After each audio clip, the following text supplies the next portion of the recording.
So Valentine's Day is meant to be a celebration of love, but whether you're single or coupled up, the pressure and psychological impact of a day like today can create a whole bunch of issues. So this morning we're unpacking a few of those issues with registered psychologist Natasha Williams. Good to see you again. Oh, good to see you too. So it is worth pointing out, somewhere along the line, being single ended up with a bad rap, but there are plenty of single people who are loving being single, and there are plenty of coupled people who probably wish they were single, right?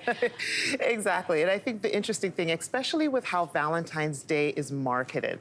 A lot of it is about this whole day of love and, being coupled up and being in a relationship. So sometimes what happens, especially with this day, you have people who are single who are feeling a bit down, depressed, a little anxious about the day itself. So I think it brings up a lot of feelings for a lot of people, and I think those are the things I think we need to unpack and understand. And we have to protect ourselves. So what is it about a holiday or a day like Valentine's Day that can really wreak havoc on our mental well-being? I think for a lot of people, what it ends up doing is we have to then look at or survey sort of our life. So when you get a lot of this advertising on, this is a day of love, celebrate with the ones you love, and you're not in a relationship, you start to analyze a little bit. And so it's so interesting, especially with surveys that have come out with the Canadian Mental Health Association, a lot of anxiety and depression increases leading up to this day and then following this day. So a lot of it ends up being... So it's not just today. No, it can be a trigger for people. It can. And then it can carry forward. Exactly. Yeah. So it carries forward, and then so following the day, so we're talking about February 15th and afterwards,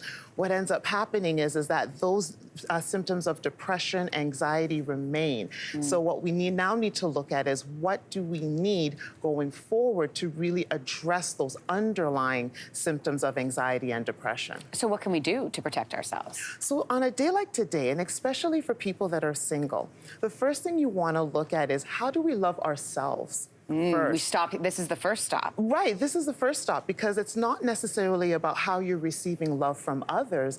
How are you receiving love for yourself?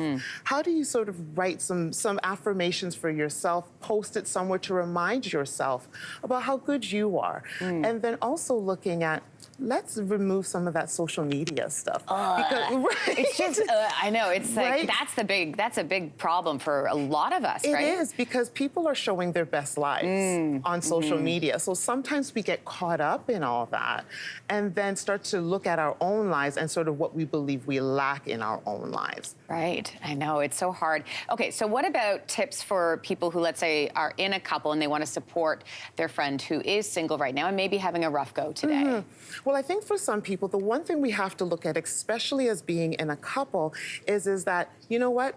The romance and everything of Valentine's Day is great, but good friends and family will always remain. So it's so important that even on this day, reach out to family, reach out to friends, send Valentine cards to your friends and family, just to let them know that they are loved. Yeah. And I think the second thing as well, especially if you are in a couple and you're looking at sort of your single friends, also understand that as a couple, you are not necessarily responsible for that single person. Well, that's an important note. Yeah, it is. It's so important, because I think a lot of times we may try to tiptoe around our single friends, and maybe I shouldn't say anything, maybe I shouldn't do anything. And I think, you're not wanting to be malicious to that single friend, but I also think at the same time we take on so much responsibility for another person's feelings and behaviors. Totally. So to help them understand, it's like, you know what, we love you, we care for you, but at the same time, I'm not going to tiptoe around. Yeah. And if that single person is really having a lot of issue, I think what's going to be important is how do we support them beyond February 14th? What is it that you may need from us? And I think that's going to be an important aspect as well, to really solidify that friendship and bond beyond Valentine's Day. It's like what they say, like when you're getting married, and don't just prepare for the wedding, prepare for the year after the wedding, at least, at the very least. Prepare for the life. Yeah, exactly. Right. I always have to plan something after the wedding, so there's something like tangible to look forward to, because you have your whole life ahead of you. Yes. It is so great to see you and have your insight into all of this, especially on a day like today, Natasha. Thank you. Thank you. Hey, thanks for watching. If you liked this, be sure to subscribe here, or you can check out more Your Morning videos right here.